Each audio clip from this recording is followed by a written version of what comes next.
Shalom Bapak Ibu Saudara-saudari yang ada di rumah. Kembali kita berjumpa. Kita boleh bersyukur jikalau hari ini kita masih boleh diberikan kesempatan. Kita boleh memuji, kita boleh menyembah Tuhan. Kita siapkan segenap hati kita. Engkau Allah yang begitu indah bagi kami Tuhan. Engkau Allah yang sungguh mulia. Engkau Allah yang sungguh ajaib. Terima kasih Tuhan untuk setiap bimbingan dan anugerah-Mu bagi kami. Haleluya.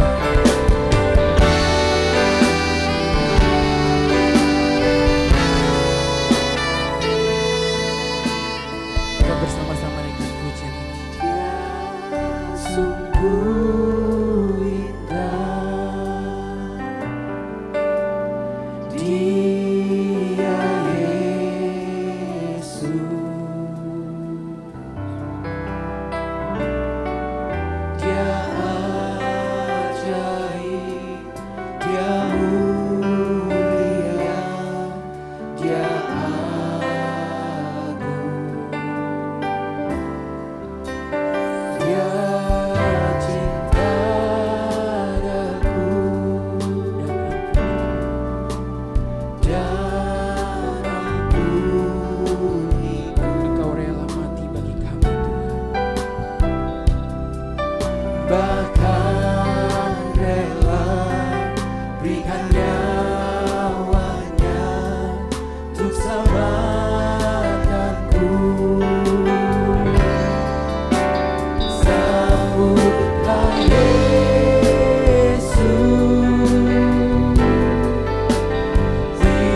Yesus.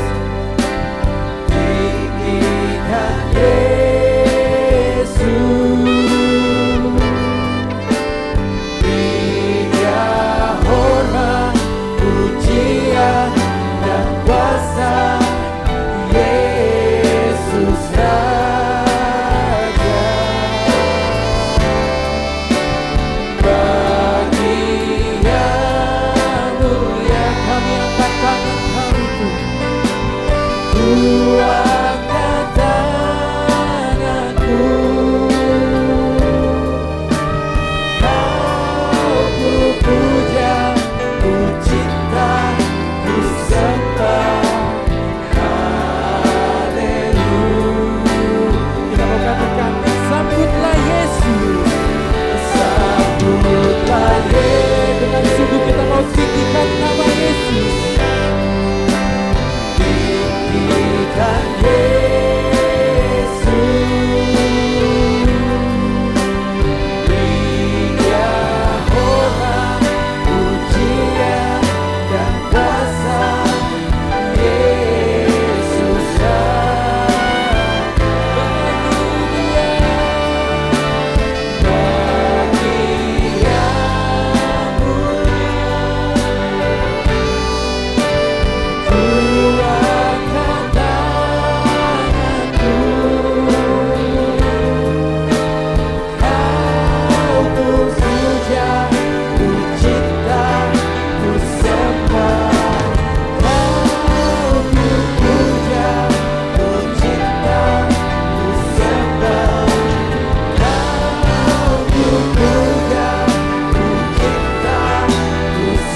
ajaib, Allah yang agung, dan Allah yang mulia.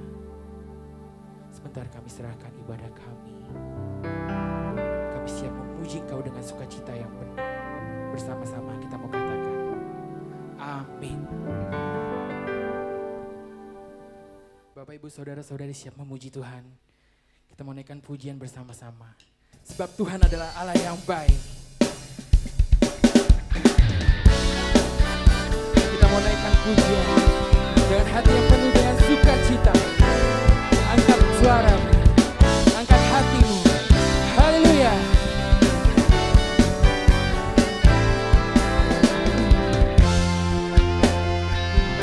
Masuk gerbangnya dengan hati yang penuh syukur.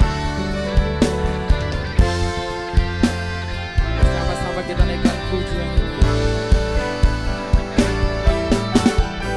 Masuk gerbangnya bersyukur dengan penuh pujian, bersuka di hadiratnya, nyanyi besarkan agung namanya, puji tiuplah sangkakala, musik dan tarian, semua makhluk di bumi di surga dengan setiap hati naikkan pujian.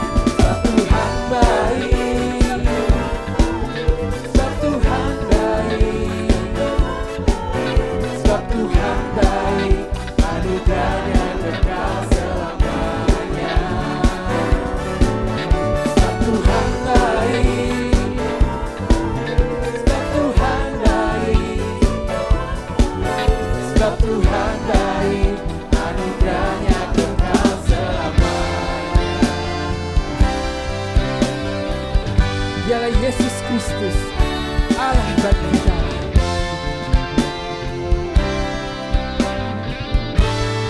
Sama-sama kita katakan, Yesus Kristus Allah Tuhanku, pencipta segalanya, datang sujud di hadapannya, angkat tanganmu, naikkan pujian, pujian tiuplah sangkakala, musik dan tarian, semua makhluk di bumi di surga dengan setiap hati. Katakan, sebab Dia baik, sebab Tuhan baik, sebab Tuhan baik, sebab Tuhan baik, anugerahnya kekal selamanya. Sebab Tuhan baik, sebab Tuhan baik, sebab Tuhan baik, anugerahnya kekal. Kita sungguh katakan, sebab Tuhan baik, sebab Tuhan baik, sebab Tuhan baik, sebab Tuhan baik, anugerahnya kekal selamanya. Sebab Tuhan baik, sebab Tuhan baik, sebab Tuhan baik, sebab Tuhan baik, anugerahnya kekal selamanya. Kita boleh bersyukur memiliki Allah yang begitu baik, Allah yang tidak pernah meninggalkan kita, Allah yang selalu setia. Haleluya. Musik memuji Tuhan.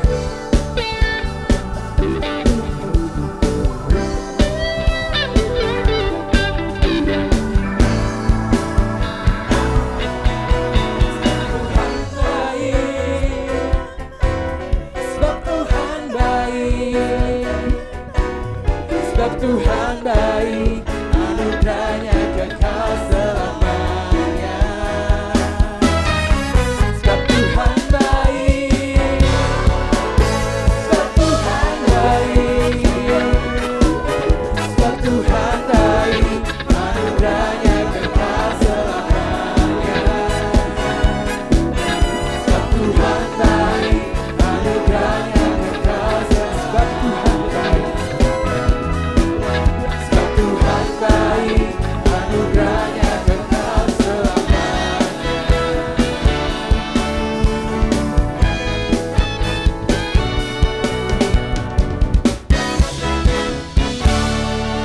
bersorak kemuliaan bagi Tuhan kita.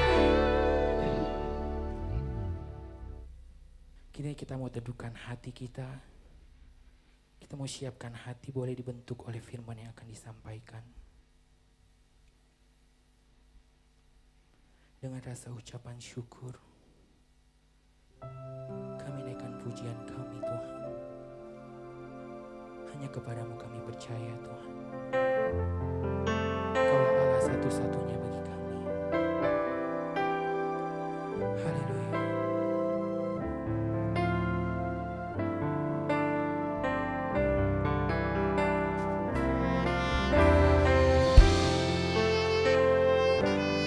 Walau kami tak pernah melihat, tapi kami mau percaya Tuhan.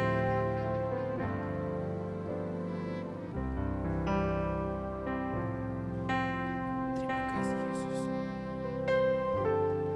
Aku percaya kepadamu, walau ku tak mengerti, dan tak pernah ku tahu ujung jalan ini.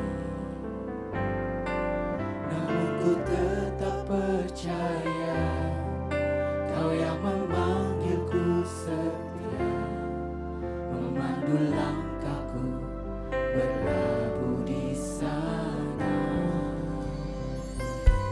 Seperti Abraham sahabatmu, sampai akhir setia. Dari jauh memandang negeri perjanjian,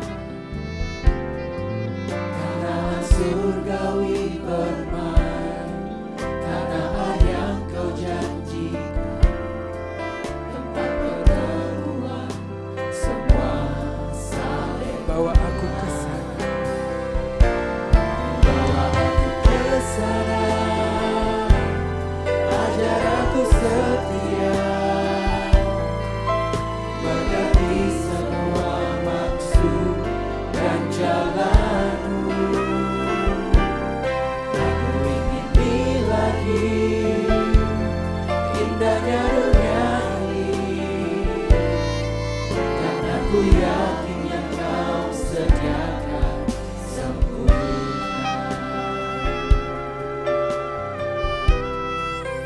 Lebih sungguh naikkan pujian. Percaya kepadamu, walau ku tak mengerti, dan tak pernah ku tahu ujung jalan ini. Namun ku tetap percaya, Kau yang memanggilku setia, memandu langkahku berlabuh di sana. Seperti Abraham sahabatmu, seperti Abraham sahabatmu, sampai akhir juga kami Tuhan. Kami akan tetap dari jauh memandang negeri perjanjian, kanan surgawi bermain, tanah yang Kau janjikan, tempat pertemuan semua saleh. Bawa aku ke sana, bawa aku ke sana, ajar aku setia, mengerti semua maksud dan jalanmu. Aku ingin di lagi indahnya dunia ini, karena ku yakin yang Kau sediakan. Lebih sungguh katakan, bawa aku ke sana, bawa aku ke sana, ajar aku setia, mengerti semua maksud dan jalanmu. Aku ingin di lagi indahnya dunia ini, karena ku yakin yang Kau sedia. Katakan, bawa aku ke sana, bawa aku ke sana, ajar aku setia,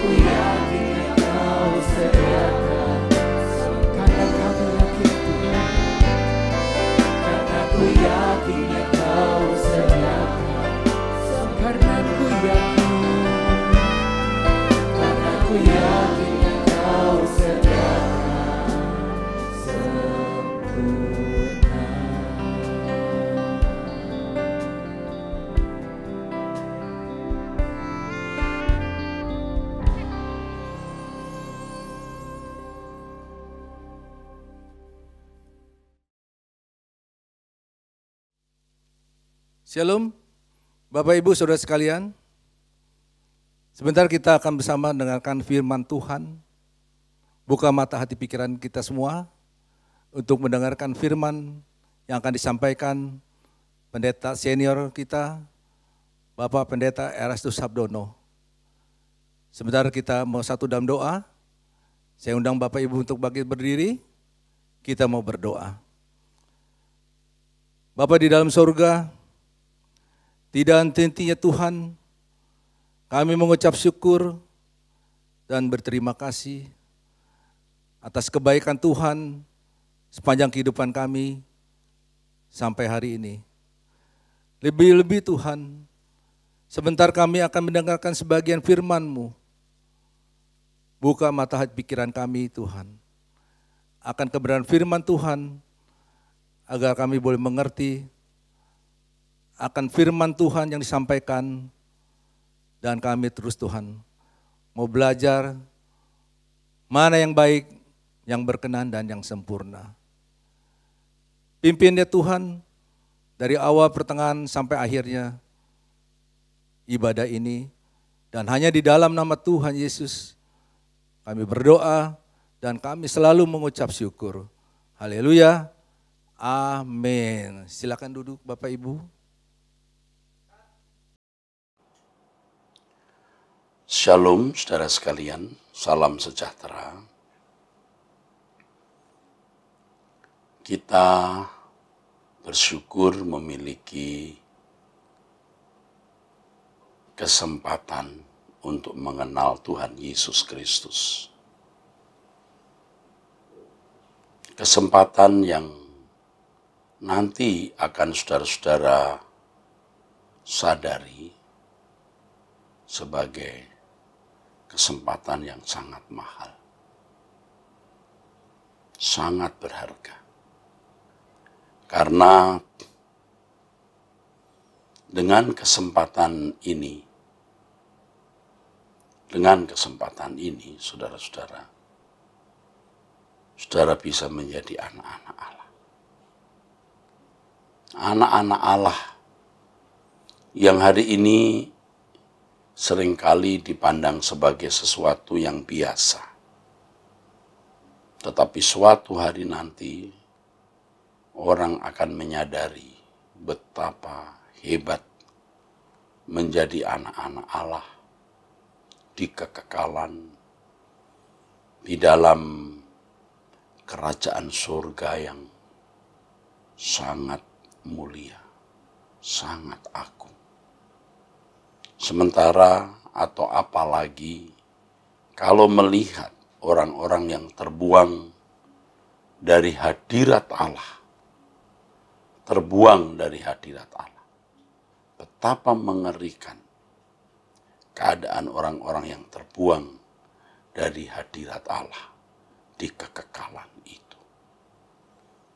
Saudaraku, ucapan syukur kita kepada Tuhan, kepada Allah Bapa, dengan mengenal Yesus Kristus, bukan hanya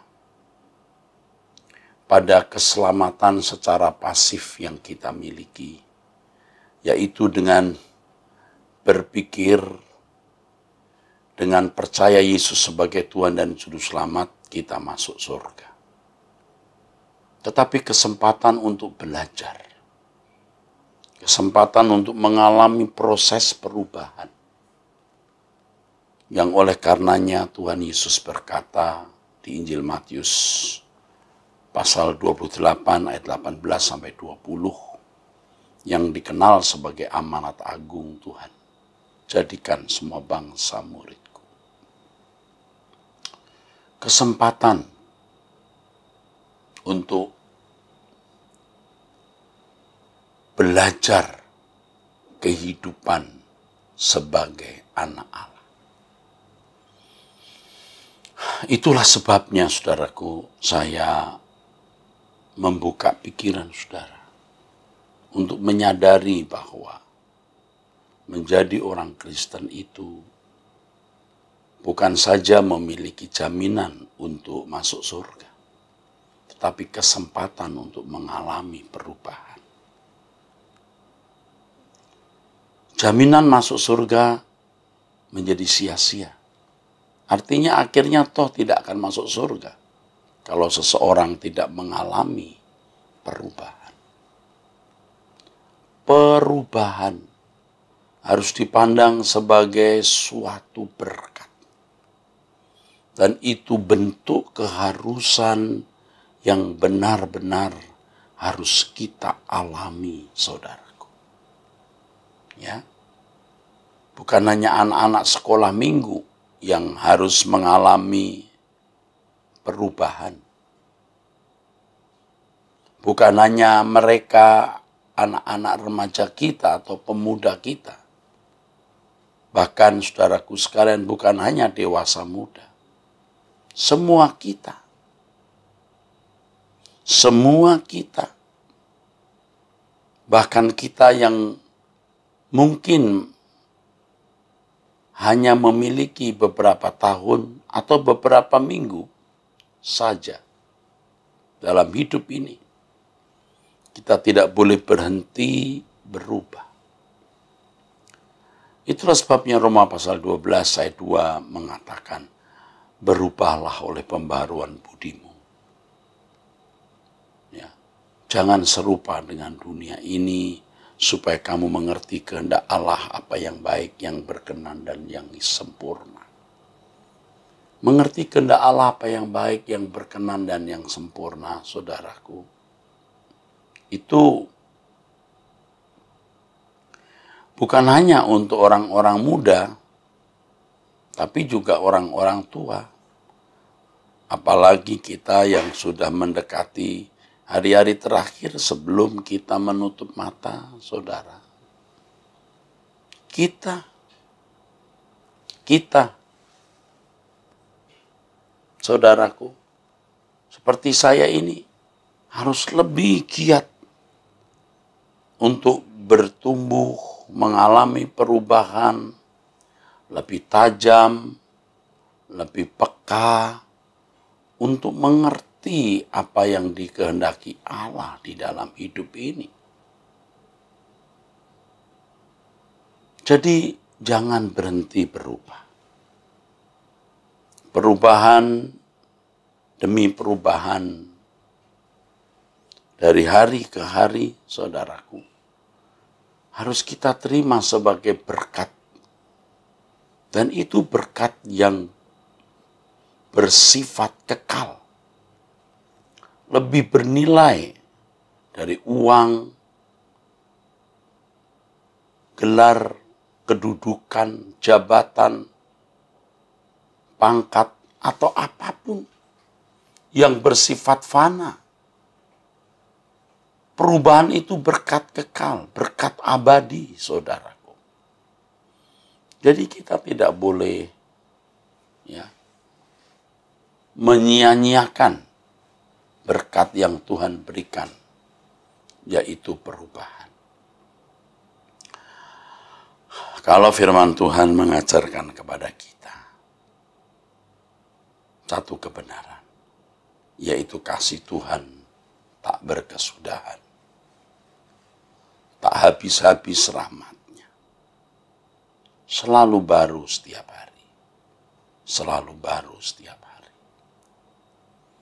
Bagi orang percaya, kita harus memahami bahwa ayat itu tidak boleh diisi dengan pengertian secara duniawi. Artinya setiap hari ada berkat-berkat jasmani. Tetapi bagi kita umat perjanjian baru, pengertian berkat di situ harus kita pahami, saudara, sebagai berkat abadi. Karena bagi orang percaya, saudaraku, berkat adalah kuasa hidup. The power of life. Kuasa hidup yang kita harapkan, kuasa hidup yang kita ingini, kuasa hidup yang sesungguhnya dibutuhkan bukanlah hidup untuk pemenuhan kebutuhan fisik, tetapi hidup untuk pemenuhan kebutuhan kehidupan kekal kita. Kalau kita membaca kitab Wahyu, saudara, di dalam kitab Wahyu pasal 20, ayat 14 dan 15, firman Tuhan mengatakan, lalu maut dan kerajaan maut itu dilemparkanlah ke dalam lautan api. Itulah kematian yang kedua, lautan api. Dan setiap orang yang tidak ditemukan namanya tertulis di dalam kitab kehidupan itu, ia dilemparkan ke dalam lautan api itu. Kematian kedua. Ya. Jadi berkat setiap hari yang Tuhan berikan itu untuk kehidupan. Tapi fokus kita bukan kehidupan jasmani, bukan berkat jasmani, yang adalah berkat fana kita, tetapi berkat kekal, berkat abadi, terhindar dari kematian kedua. Kematian kedua. Jadi manusia bisa mengalami kematian dua kali. Satu, kematian jasmani. Lalu harus menghadap tahta pengadilan Allah. Ya. Dan jikalau nama seseorang tidak dijumpai dalam kitab kehidupan, akan dibuang ke dalam lautan api.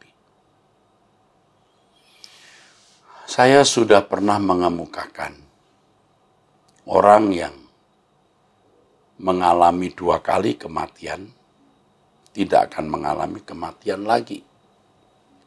Tapi kalau orang hanya mengalami satu kali kematian, dia akan mengalami kematian lagi. Jadi kalau orang hanya mengalami kematian jasmani dikubur, di kuburan, dia akan menghadapi kematian kedua, terpisah dari hadirat Allah. Kita harus mengalami dua kematian. Sejak kita hidup, kita mematikan manusia duniawi kita, mematikan semua kodrat dosa, hasrat dosa kita. Lalu mati jasmaniah kita. Kita tidak mengalami lagi kematian yang kedua. Nah, berkat kekal yang Tuhan berikan dari hari ke hari, itu merupakan perubahan untuk mengalami proses kematian. Kematian manusia lama kita. Itulah sebabnya, saudara, Anda perlu mendengar pernyataan seperti ini. Kenapa, saudaraku? Karena saudara harus terbimbing kepada kehidupan. Banyak gereja yang hanya sibuk bicara mengenai berkat-berkat jasmani. Dan itu membutakan mata jemaat.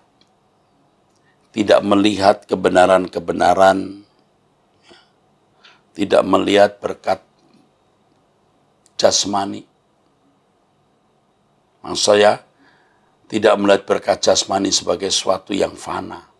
Seakan-akan itu berkat kekal, digenggam sampai kepada kekekalan. Padahal itu berkat fana. Fana. Saudara, itulah sebabnya firman Tuhan mengatakan, saudaraku,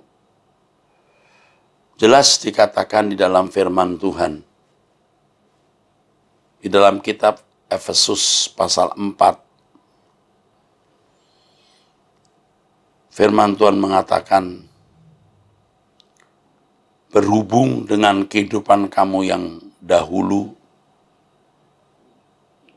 harus menanggalkan manusia lama yang menemui kebinasaannya oleh nafsunya yang menyesatkan, supaya kamu dibaharui di dalam roh dan pikiranmu, dan mengenakan manusia baru yang telah diciptakan menurut kehendak Allah di dalam kebenaran dan kekudusan yang sesungguhnya. Menanggalkan manusia lama, saudaraku. Itu berarti, saudara, kita mematikan manusia lama. Dan proses mematikan manusia lama itu, saudaraku sekalian, mematikan proses manusia lama itu bukan sesuatu yang sederhana.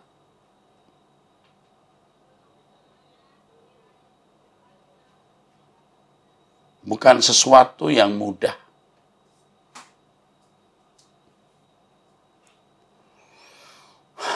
Itu sesuatu yang sangat sulit. Mengapa, saudara? Karena kita telah memiliki keadaan,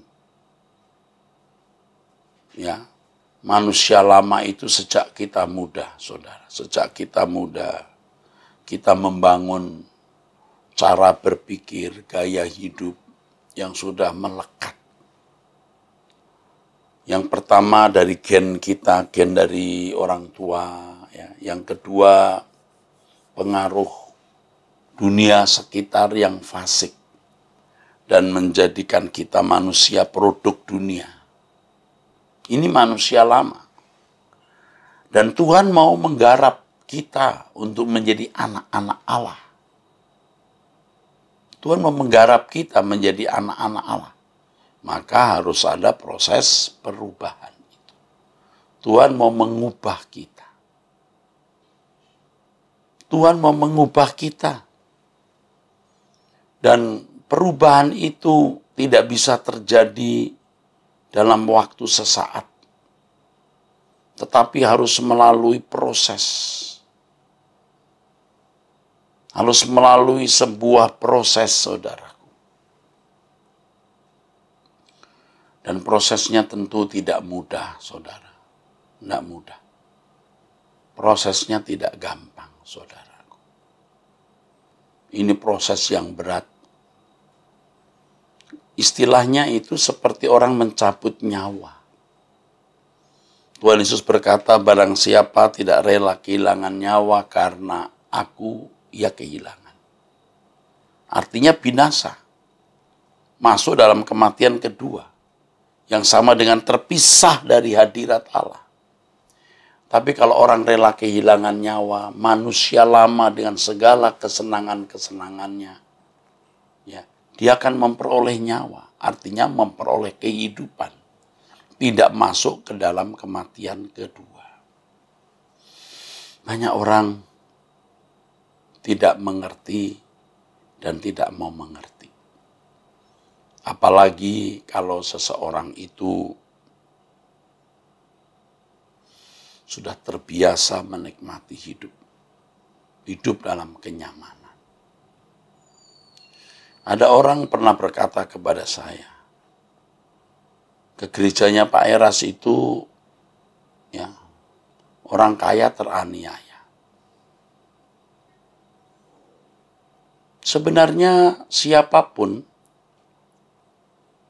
harus merasa teraniaya ketika saya ajak untuk menyerahkan nyawanya. Nyawa itu kesenangan hidup. Di mana orang mau menikmati dunia ini sehingga tidak menjadikan Tuhan sebagai kebahagiaan. Sehingga tidak mendahulukan kerajaan Allah. Dan orang kaya itu sangat berpotensi untuk tidak mau berubah. Jadi bukan tanpa alasan kalau di Injil Matius pasal 19 Tuhan Yesus berkata orang kaya itu sukar masuk surga. Jadi sering saya bidik orang-orang kaya, ya, bukan karena kekayaannya. Kekayaannya itu benda mati yang tidak berperasaan, tidak bernyawa, saudara. Tapi perasaan dari manusianya yang terikat oleh harta kekayaan. Tulus saya mengajak untuk pulang ke surga. Dunia bukan rumah kita. Tetapi kalau orang sudah nyaman dengan kekayaan yang dia miliki, saudaraku, nyaman dengan harta yang ada padanya, ia bisa membangun keadaan seperti Firdaus di bumi. Ia tidak mengingini Firdaus yang lain. Itu berbahaya sekali. Apalagi, saudaraku sekalian, kalau keadaan hidup yang dimilikinya itu memang membahagiakan dirinya, saudaraku. Membahagiakan hidupnya. Dia tidak membutuhkan Firdaus. Ditambah lagi kalau dia punya kekuatan finansial yang besar, relasi pejabat-pejabat, saudaraku sekalian. Wah, dia merasa kuat dan akhirnya dia merasa tidak membutuhkan Tuhan, saudaraku. Ya, orang-orang seperti ini tuh orang-orang yang menjadi sewenang-wenang terhadap orang lain. Ya, faktanya memang begitu.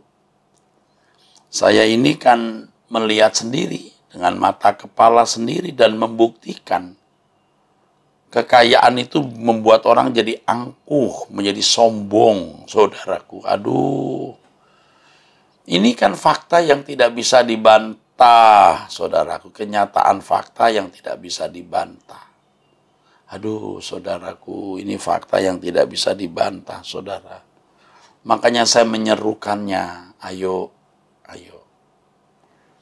Saya sendiri juga kadang-kadang juga kehabisan kata-kata untuk berbicara kepada orang-orang yang tidak mau mengerti. Mengerti tapi tidak mengerti. Dia tidak mengerti kalau dia tidak mengerti. Nah, itu sulit sekali. Juga kepada mereka yang tidak kaya, tapi ingin kaya dengan konsep, dengan kekayaan materi itu dia lebih bahagia. Sebenarnya ada keserakahan dan kerakusan di dalam dirinya. Konsepnya belum berubah. Konsepnya adalah makin banyak uang akan lebih bahagia, makin banyak harta berarti makin banyak fasilitas. Dengan banyak fasilitas akan merasa lebih lengkap, lebih utuh hidup ini, lebih membahagiakan. Begitu. Ini juga sama, saudara. Orang-orang seperti ini juga sukar masuk surga. Karena memang miskin, jadi belum berdaya atau belum kuat, saudara-saudaraku sekalian. Belum berdaya, belum kuat, sehingga ya tidak kelihatan serakahnya. Tidak bisa sewenang-wenang terhadap orang lain, tidak menjadi sombong. Atau belum kelihatan sombongnya. Tapi kalau punya kesempatan, waduh. Nah, ini lebih berat lagi. Orang yang kaya mendadak itu lebih sewenang-wenang terhadap orang lain. Dan itu juga sudah saya buktikan. Kenapa ya orang kaya ini kok sampai begini rupa ya? Saya lihat orang kaya yang begitu sewenang-wenang terhadap orang lain. Oh, punya cerita, ternyata dia ini bukan orang kaya dari dulu. Ada kan orang kaya dari nenek moyangnya kaya, dari orang tuanya kaya. Orang-orang kaya yang dari dulunya, dari nenek moyangnya kaya itu, kadang-kadang malah tidak mau show. Tapi kalau orang kaya itu mendadak, baru 20 tahun, 10 tahun, wah, lebih sewenang-wenang terhadap orang lain. Bisa lebih lupa diri, saudara. Ya, ini orang-orang miskin yang jadi kaya mendadak ini bisa begitu. Saudaraku, siapapun kita, ayo kita melihat kesempatan untuk berubah ini sebagai berkat kekal. Ya, jangan berhenti mengalami proses perubahan. Jangan berhenti. Perhatikan bagaimana Tuhan mengizinkan kita mengalami banyak hal. Dan melalui segala hal itu, ternyata ada pembunuhan manusia lama yang Allah lakukan di dalam hidup kita. Karenanya kita harus menyadari kehidupan yang Allah kehendaki macam apa. Kehidupan yang Allah kehendaki yang bagaimana. Yang bisa terwujud di dalam hidup kita ini, saudaraku. Itulah sebabnya, saudara, kita harus terus belajar kebenaran firman Tuhan. Seperti yang sedang saya kemukakan saat ini. Yang dapat membuka wawasan, pikiran saudara. Dan saya selalu terus mempercakapkan hal ini. Karena banyak orang belum bergerak, belum moving, belum move on. Orang masih ada di tempat, masih berjalan di tempat, masih duduk nyaman, belum berproses. Dan itulah, saudaraku, yang menjadi beban saya kepada jemaat Tuhan. Ya. Kita fokus kepada banyak hal, tetapi kita tidak memikirkan hal yang bersifat atau bernilai kekal. Kembali mengenai masalah perubahan, saudaraku. Karena perubahan itu bertahap, maka kita tidak bisa memiliki kedewasaan rohani dalam waktu yang singkat. Kita tidak bisa memiliki kesempurnaan dalam waktu yang singkat. Itulah sebabnya firman Tuhan mengatakan di Injil Matius pasal 6 dari ayat 19, kumpulkan harta di surga. Kumpulkan. Bukan suatu proses perubahan sekejap, saudaraku. Tapi lewat sebuah akumulasi. Ya, penumpukan. Ya, dari satu tahap ke tahap berikutnya. Ya, tidak dalam sekejap, tetapi lewat sebuah proses dari tahap ke tahap.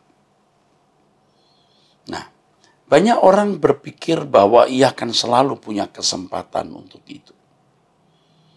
Sehingga dia menyia-nyiakan momentum-momentum berharga yang Tuhan berikan.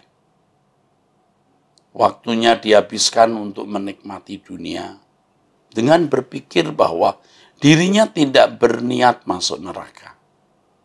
Dirinya tidak berniat untuk mengkhianati Tuhan. Oh, masih ke gereja. Oh, masih peduli kok dengan pekerjaan Tuhan dengan memberikan sumbangan. Ya, masih memberi sumbangan. Dan itu membuat damai semu di dalam dirinya. Itu menenangkan dirinya. Apalagi kalau sudah menjadi aktivis gereja atau kedekatan dengan pendeta. Dia merasa bahwa ia tidak menyia-nyiakan kesempatan yang Tuhan berikan. Padahal, saudaraku, momentum yang Tuhan berikan itu adalah peristiwa-peristiwa hidup yang kita jalani. Ya, di mana Tuhan mau menggarap kelemahan-kelemahan dan kekurangan-kekurangan kita. Itu momentum tersebut, saudara. Orang menganggap hal itu sederhana, orang tidak menganggap itu hal penting. Ia tidak sadar bahwa mengalami perubahan untuk menjadi sempurna seperti Bapa atau serupa dengan Yesus itu pergumulan paling berat. Mereka berpikir mencari uang itu lebih berat. Dan kesempatan mencari uang akan tidak ada lagi. Tapi kalau kesempatan mencari Tuhan selalu ada. Nah, ini kurang ajar sebenarnya. Padahal momentum-momentum yang Tuhan berikan itu tak ternilai harganya. Momentum berdoa setiap hari, momentum mendengarkan khotbah, momentum pergi ke gereja dalam persekutuan bersama dengan orang percaya, dan berbagai sarana yang Allah izinkan untuk kita miliki guna mengalami sebuah proses perubahan. Itu berharga sekali. Di rumah dia lebih senang nonton film berkepanjangan daripada doa 30 menit saja. Dia lebih suka ngobrol-ngobrol, bicara-bicara, bincang-bincang hal-hal yang sebenarnya sia-sia daripada mendengarkan YouTube khotbah misalnya. Dia bisa membaca koran sampai sedetil-detilnya, tapi tidak membaca buku rohani atau Alkitab. Nah, ini kan fakta-fakta yang tidak bisa dibantah. Kenyataan orang-orang yang tidak menyediakan waktu dengan baik bagi Tuhan. Orang-orang yang tidak memburu Tuhan. Tidak memburu Tuhan berarti tidak memburu perubahan. Ya, tidak memburu Tuhan berarti tidak memburu perubahan. Berpikir Tuhan akan selalu gampang ditemui. Tapi kesempatan cari uang ini, momentum untuk mendapatkan proyek ini, momentum untuk mendapatkan keuntungan ini, wah, tidak terulang. Ini bodoh. Ini kesalahan banyak orang, saudara. Momentum kesenangan untuk menikmati ini, momentum kesenangan dengan pergi ke suatu tempat, oh tidak akan terulang katanya. Sedangkan momentum pergi ke gereja, oh selalu ada nanti. Ia tidak melakukan apa yang dikatakan Tuhan di Injil Matius 6 ayat 33. Carilah dahulu kerajaan Allah dan kebenarannya. Saudara, semua kita memiliki godaan untuk itu, termasuk saya. Ada banyak hal yang bisa saya lakukan dalam hidup ini. Dan mengesampingkan, saudara, hal-hal yang terkait dengan pertumbuhan iman. Tapi lewat sebuah perjalanan hidup, akhirnya saya memilih. Saya mau menemukan Tuhan dalam hidup ini. Saya menyediakan waktu untuk duduk diam di kaki Tuhan. Di tengah padatnya, saudara, kesibukan yang saya miliki. Saya memilih untuk membunuh semua hasrat dan keinginan yang tidak sesuai dengan kehendak Allah. Termasuk ambisi-ambisi dalam pelayanan yang kelihatannya itu ditujukan untuk kemuliaan Allah. Tetapi itu bisa mengangkat harkat martabat saya sebagai pendeta. Apakah dalam bentuk gereja, dalam rupa gedung, atau jumlah jemaat, atau popularitas, atau apapun.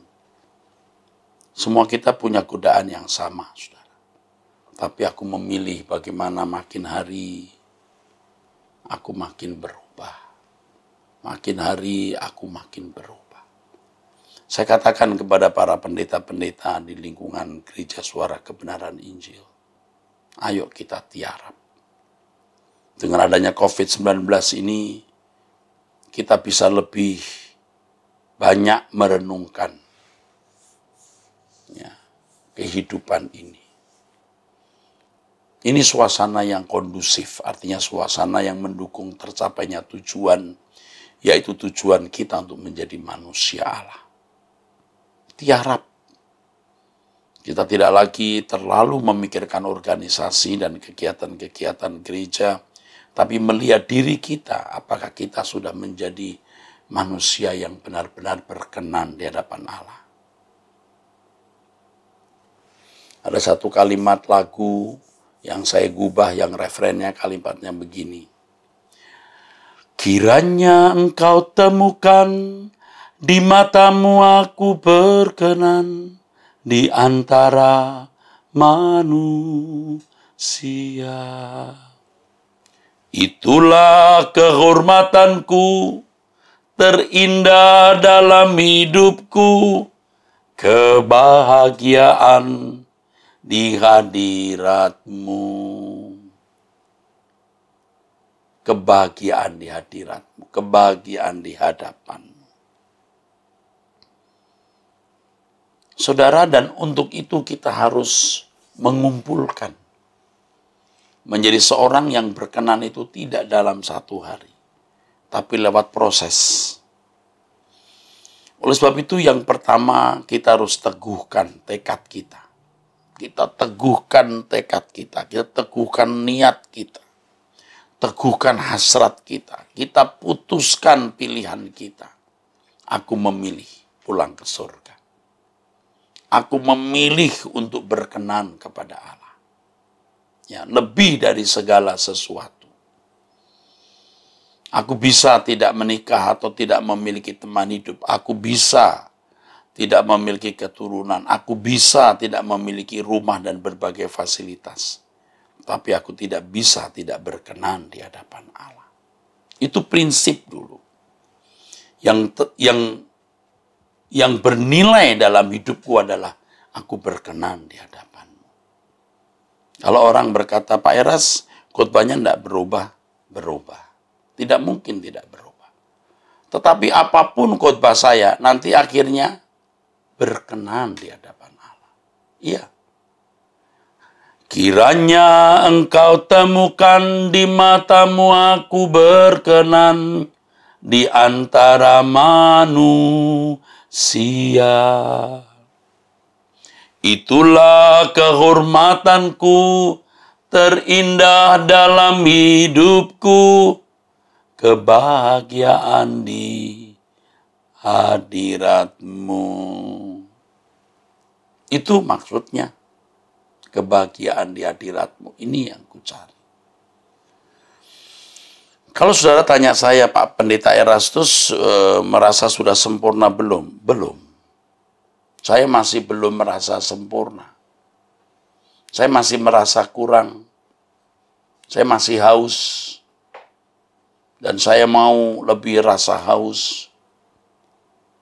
Sebelum kita menutup mata, kita harus mengalami proses perubahan-perubahan terus. Ya, jangan seperti orang kaya di Lukas pasal 12 yang mengumpulkan harta terus, ya. Mengumpulkan harta terus dan berkata, hai jiwaku, ada padamu banyak barang, banyak harta, berlimpah-limpah. Ya. Kamu puaskan dirimu, tenanglah. Ini dikatakan Tuhan bodoh. Karena jiwa tidak bisa diisi oleh berkat jasmani. Itu bodoh, itu semu. Jiwa kita hanya bisa diisi oleh Tuhan yang menciptakan jiwa itu sendiri. Karenanya Yesus berkata, kau makan, maksud saya kau minum air ini, kamu haus lagi. Demikian dikatakan dalam Yohanes pasal 4. Dalam perjumpaan Yesus dengan perempuan Samaria di Perigi Yakub dekat kota Sikar. Kau minum air ini, kau haus lagi. Tapi kalau kau minum air yang kuberikan kepadamu, kamu tidak haus lagi. Jiwa itu hanya bisa diisi oleh Tuhan, saudaraku. Tapi kalau dipaksakan, diisi dengan barang-barang dunia, bisa. Tapi menjadi rusak. Dan kalau sudah rusak, dia hanya bisa mengecap kenikmatan, kebahagiaan dari barang-barang dunia. Termasuk kedudukan, kebanggaan, memiliki jabatan, terhormat. Dia tidak bisa lagi menjadikan Tuhan kebahagiaan. Karena sudah terlanjur jiwanya rusak. Dan banyak orang yang jiwanya sudah rusak. Rusak. Sehingga dia tidak akan pernah bisa mengerti kebenaran. Tidak pernah bisa mengerti. Kita mau khotbah bagaimanapun, dia nggak ngerti, saudara. Nah, terutama orang-orang kaya. Saya bukan nanti orang kaya, kasihan Anda orang kaya. Jiwamu bisa rusak karena engkau punya kesempatan banyak menikmati dunia ini, sampai jiwamu rusak dan tidak bisa diperbaiki. Termasuk juga orang-orang miskin yang ingin kaya dengan konsep kekayaan bisa membahagiakan hidupnya. Tekadkan, bulatkan tekadmu maksud saya, untuk bertumbuh, berubah, menjadi orang-orang yang berkenan di hadapan Allah. Dan untuk itu saudara harus memiliki pemikiran bahwa kita ini adalah warga kerajaan surga. Kita sedang berkemas-kemas. Selalu memiliki konsep berpikir kita sedang berkemas-kemas, kita mau pulang ke surga. Jadi tidak sederhana kalau saya berkata kita mau pulang ke surga. Karena hal itu akan memiliki dampak yang luar biasa kuatnya. Besar sekali. Dan saya berharap dengan hal ini, saudaraku sekalian, kita akan berubah. Ya, kita akan berubah. Kita bersyukur kita ada di gereja di mana kebenaran diajarkan. Dan kita diajak pulang ke tempat yang benar, tidak dibawa ke tempat yang salah. Saudaraku, kiranya kebenaran ini memberkati saudara-saudara sekalian. Dan dari dasar hati saya yang tulus, saya mengatakan bahwa saya mengasihi saudara-saudara semua. Ya, Tuhan memberkati saudara-saudara sekalian. Sola Gracia. Terima kasih Bapak Ibu Saudara kekasih yang telah menyaksikan, mendengar kebenaran firman Tuhan. Di akhir acara ini Bapak Ibu bisa melihat informasi dari GSKI Gajah Mada. Bapak Ibu bisa mengikuti dalam akun media sosial kami. Dan di samping kegiatan ibadah Minggu Raya jam 8 pagi dan ibadah Minggu Raya sore jam 18.30, Bapak Ibu juga bisa menyaksikan acara talk show bincang-bincang setiap Kamis yang diadakan setiap jam 19.00. Di samping itu Bapak Ibu yang berusia muda, youth, teen bisa mengikuti ibadah melalui Zoom, dan juga waski. Ibu-ibu khususnya yang di rumah bisa mengikuti waski melalui Zoom yang akan diinformasikan dalam kegiatan seputar GSKI Gajah Mada. Dan di akhir acara program ini Bapak Ibu juga bisa melakukan transfer persembahan bagi kegiatan GSKI Gajah Mada. Tuhan memberkati. Mari kita berdoa. Tuhan, terima kasih buat kebenaran firman Tuhan yang telah kami dengar. Jadikan kami Tuhan bukan hanya pendengar yang baik, tetapi lebih dari itu jadikan kami umat-Mu, orang-orang kepercayaan-Mu untuk belajar memperagakan, merespon kebenaran firman Tuhan dalam setiap tingkah laku perbuatan kami menjelang kedatangan Tuhan yang semakin mendekat ini. Terima kasih Bapa, jadikan kami bertumbuh di dalam gereja Tuhan yang Tuhan telah tetapkan kami untuk bertumbuh secara batinnya kami. Tuhan berkati juga Bapak Gembala senior kami, Bapak Pendeta Erastus Sabdono, dalam kesehatan, dalam apapun yang hamba-Mu lakukan menjadi berkat bagi banyak orang. Tuhan juga berkati Bapak Ibu yang ada di rumah dalam usaha pekerjaan rumah tangga. Kalau ada yang sakit Tuhan menyembuhkannya. Dan angkatlah tangan kita Bapak Ibu Saudara kekasih yang ada di rumah, dan terimalah berkat ini. Berkat dari Allah Bapa di surga, cinta kasih yang manis dari Tuhan Yesus Kristus dalam persekutuan dengan Roh Kudus turun menyertai kita mulai hari ini sampai selama-lamanya. Amin. Tuhan memberkati.